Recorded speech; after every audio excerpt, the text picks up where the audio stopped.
well, here we are. We'll see if this is going to end up just being a vlog, or if we can actually get some footage of the work done. Stay tuned either way. We'll see you in a bit.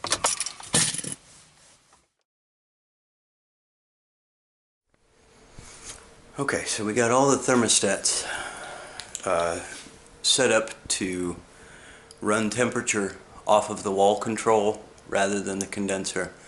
And I was getting ready to go ahead and fire them all up, all 5 at the same time, and check my refrigerant pressures. But I wanted to see if I could maybe let you see this. Probably won't be able to see it very well, but we will pull the filter down, and however long these systems have been in, those filters don't appear to have ever been washed. So that's where our next move is going to be, to pull down all the filters, wash those out, and then get our refrigerant pressure checks and do a temperature split on the system with all 5 running, drop it down, and check with 4 running, 3 running, 2 running, and 1 running. I think it's possible that with the dirty filters, we might actually have a high pressure trip or a high temperature trip because of dirty filters. We'll get the ladder down, pull the filters out downstairs, and then get the 5th one up on the 2nd floor next. Yeah, I'd say she's pretty dirty. Hold it up to a light, you can see through it a little bit, but she's pretty dirty. We got 1,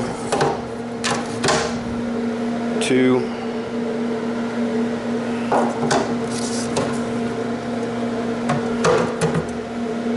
3. This one's not as bad, but not great either. And then 4. Still not as bad, but not fantastic. We'll get them rinsed out here in the sink, and grab the 5th one once we get all these washed up. Obviously we're pretty dirty. Not 100% finished because my slop sink filled up, but I wanted to see the collection. Alright, so we've got high and low pressure. At this point, low pressure is just low coming back pressure. Since we've got an EEV inside, we've got discharge air on the condenser and inlet air on the condenser on a repeater, and we're going to go get temperature splits on all 5 of the air handlers. Alright, so we're checking the 2nd floor bonus room office, and currently we've got a return air of 79.5 and a supply air of 94. That's obviously only a 14-degree split. We do have all 5 air handlers running. Based on the performance we've got at the moment, I'm going to move on to check the other air handlers and see what those look like, and then we'll start killing air handlers and getting a temperature split on the systems with only 4, 3, 2, then 1 air handler running. Okay, so we got the systems cleaned and checked overall, and I've got a bunch of iManifold reports that show performance under different conditions. Confirmed for sure that it's not just a thermostat location issue, and that we definitely will need to recover and recharge the system. With 5 air handlers on 1 condenser, there's a lot more places where we could have leaks.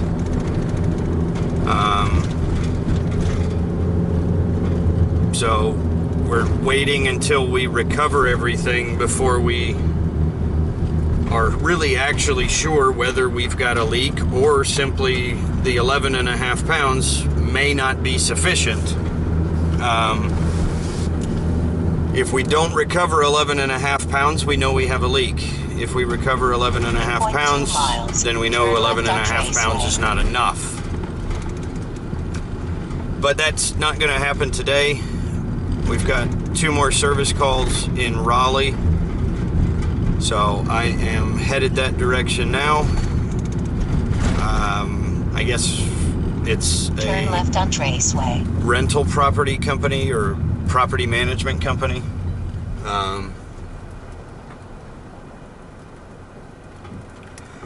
Kind of figures that when you go into a new market, 1.6 miles. the people that call you first are probably the people that are bouncing around to different contractors.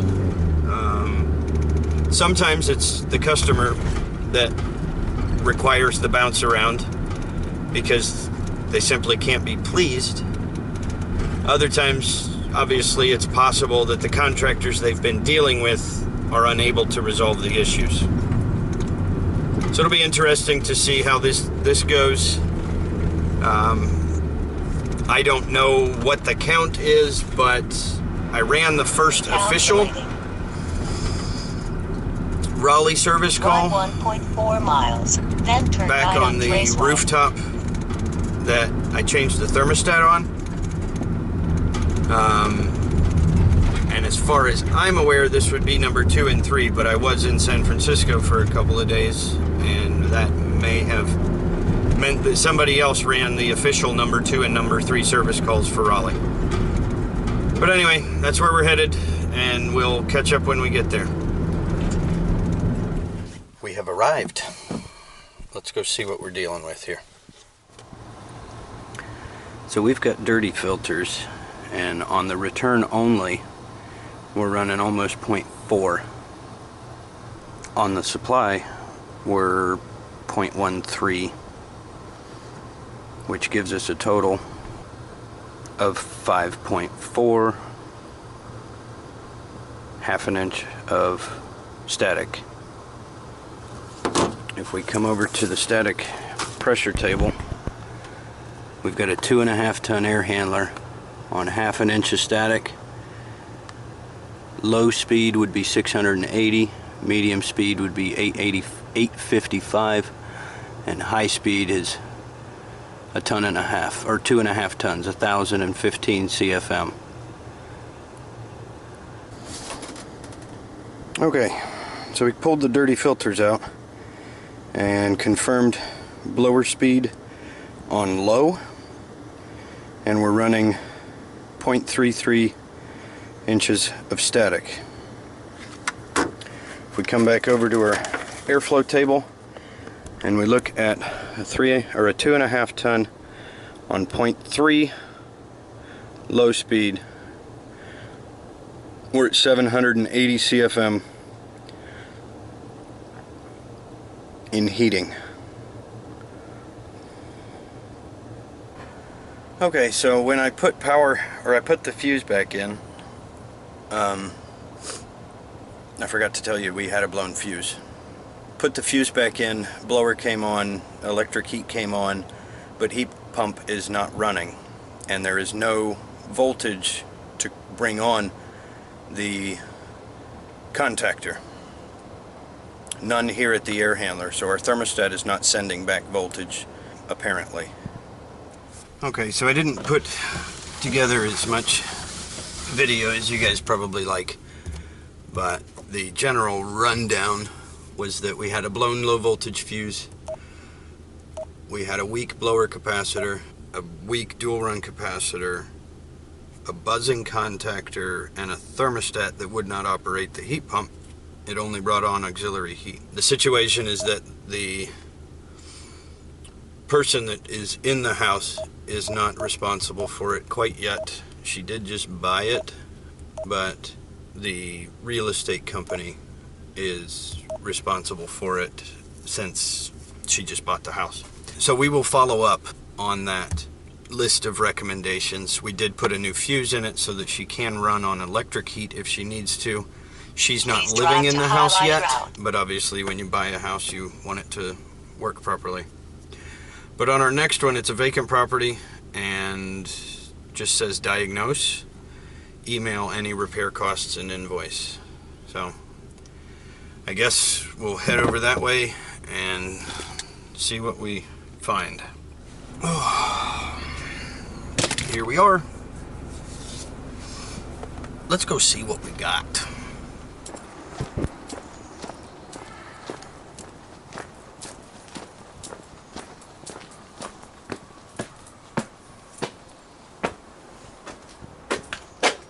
Okay.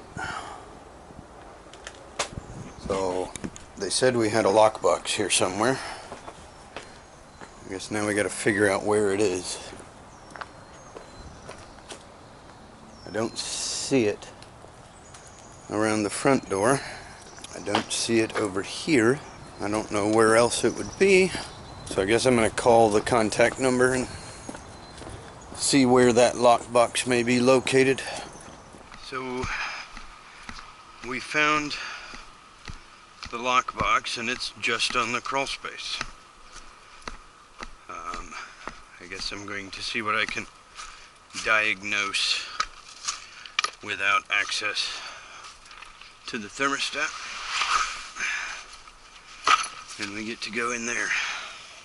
It looks like a train furnace, so we won't have to use the speed wrench for gas.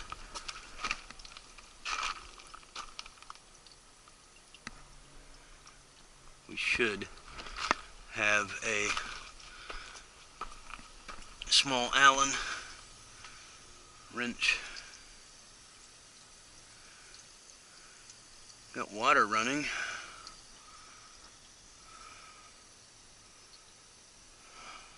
Somewhere. I hear water in the drain, and that main incoming water line is dripping. So it looks like this is our best way to get across.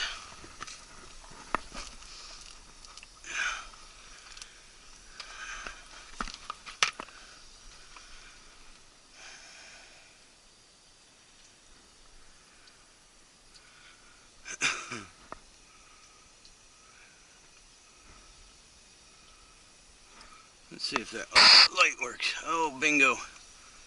And the Lord said, let there be light.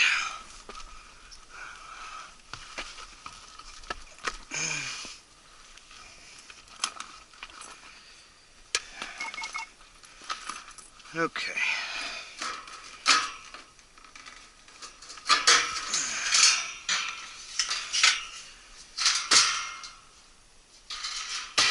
We've got a builder grade 90%.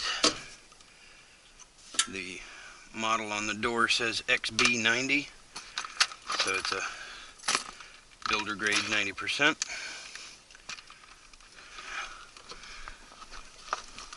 If we do a visual of the igniter from this perspective, I don't see anything. Looks like a 3.5 ton evaporator coil. Our fuse is intact. The blower wheel spins freely by hand. I guess I'm going to throw a jumper on red to white and start the heat up. Okay. So we got white.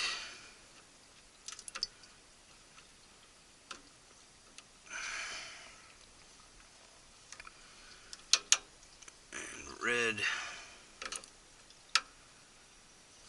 And we'll put the door switch. We got clicks. Oh my goodness. That inducer's full of water. Can you hear that sloshing around? Wow. So we've got the inducer inducer loaded with water. The condensate pump is slam full.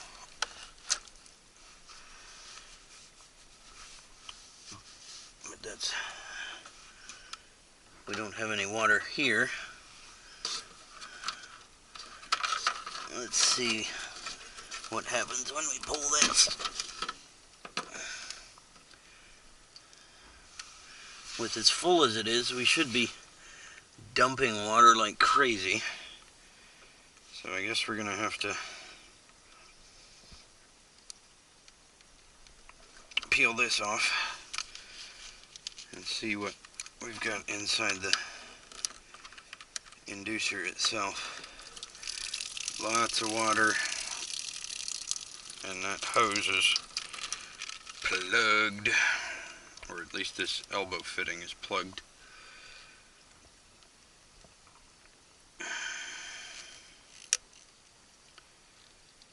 So we'll pull that apart. This tube is clear. It's this fitting that is plugged, and I don't know if you can see it, but we've got pretty good sediment. My sediment exactly.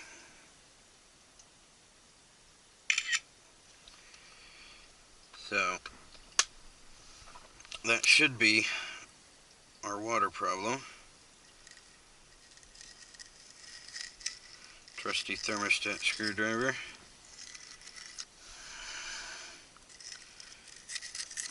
Fixes a myriad of problems.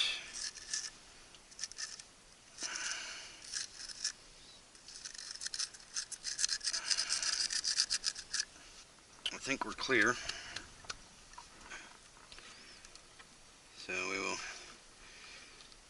reassemble that.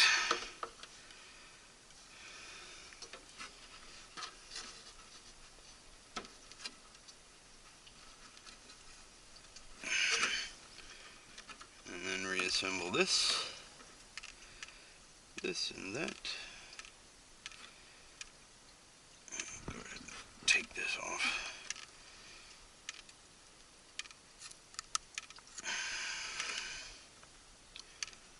So we can get that onto that fitting.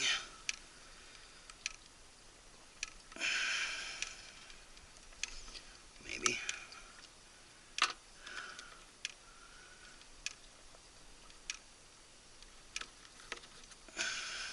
There we go. Get this clamp back on there.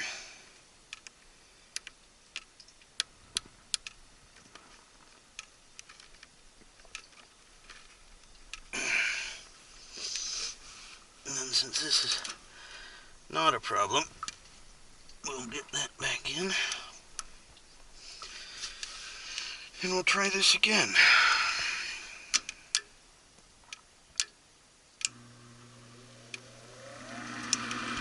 That sounds a lot better.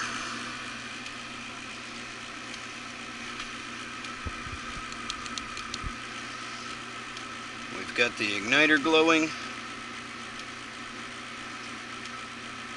We should have fire.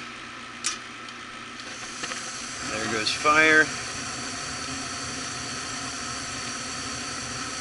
I'm going to kill it and put the blower door back on so I can just sit back and watch this, check gas pressure, flame sensor, milliamps, that sort of thing.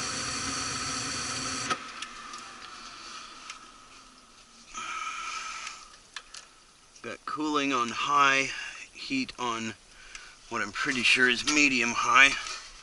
It's blue. Fan motor. Table A. Yeah, blue is medium high, cooling is high. I'm going to go ahead and get set up to check gas pressure. Alright. So we'll throw the blower door back on now and fire up that heat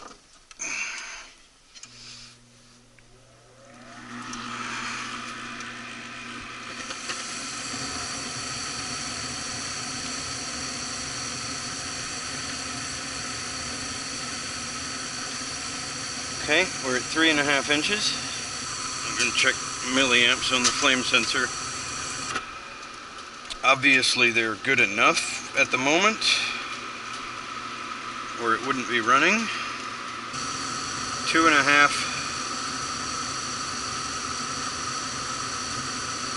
milliamps.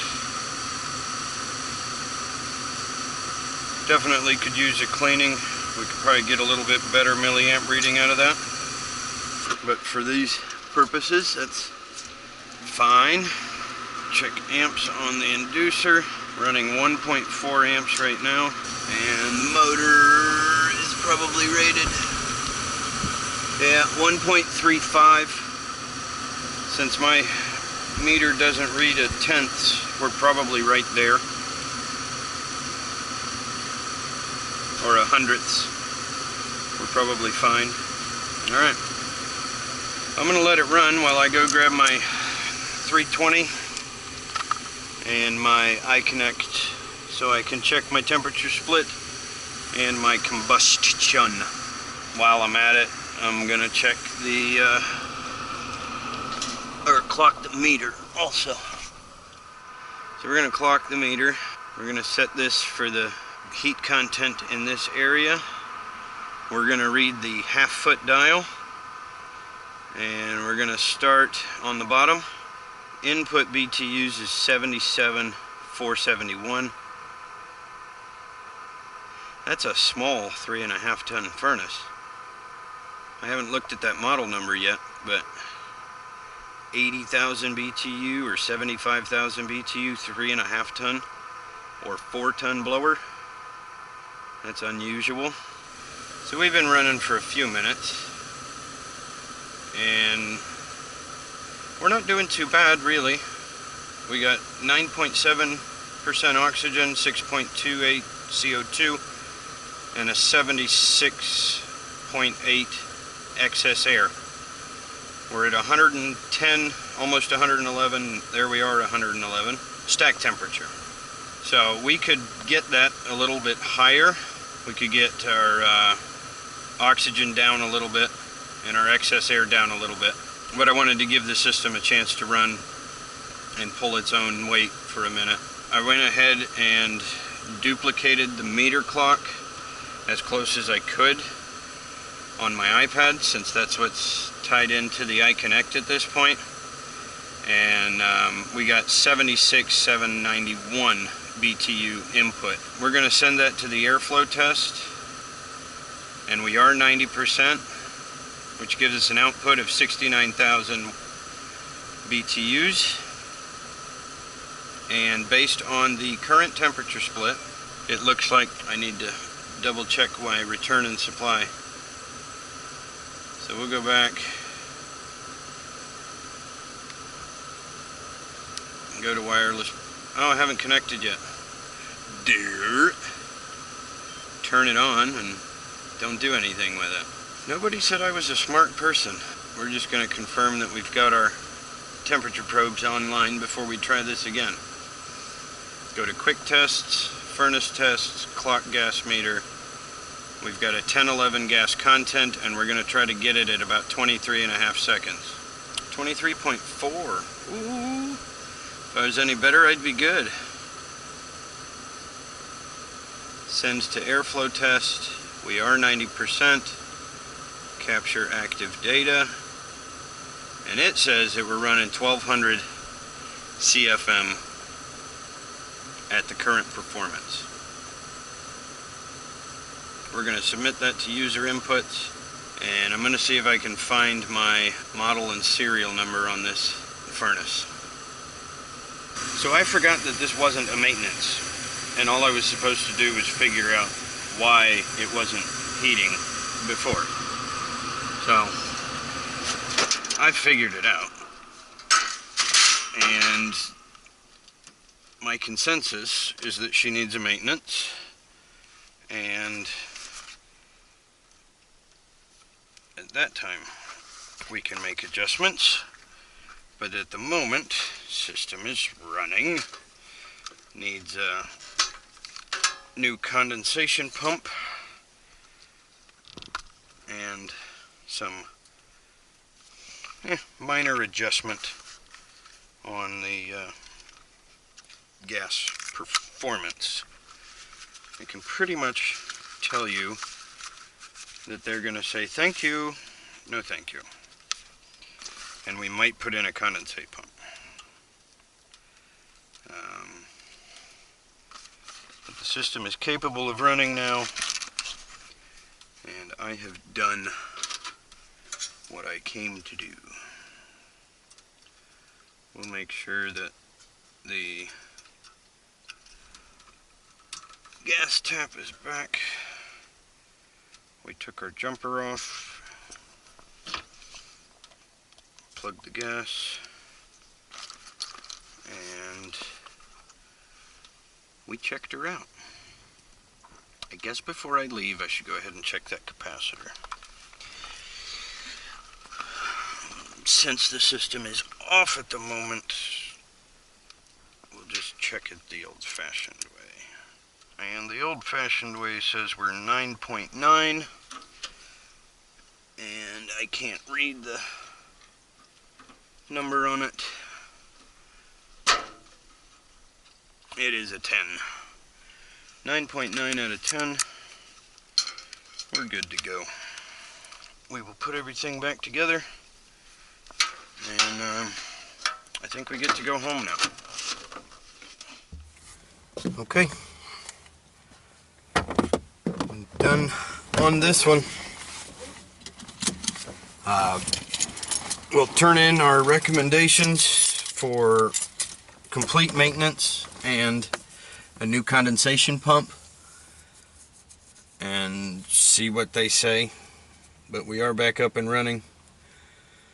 At this point, I don't expect that I will have any other calls. We have officially started where I am on call 24/7 for the Raleigh area. And so I could get a call any night of the week after hours for this part of the state. Tomorrow I am going to be in install, or going to be installing, whichever way you want to say it. Something about 3 systems at, where was it? Oh, I think it's actually the place that does our business cards and stuff. International Minute Press. So that might be interesting. Hopefully we can get some video on that. So have a good night. Thanks for watching. Like, subscribe, comment, and share. And we'll see you on the next video. Peace.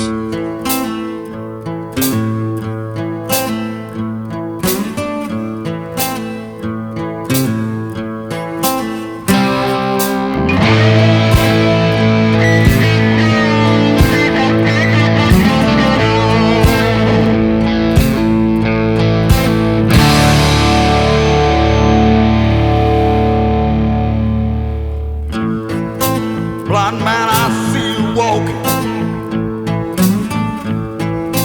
through this cold, cold night. Blind man, your heart is heavy.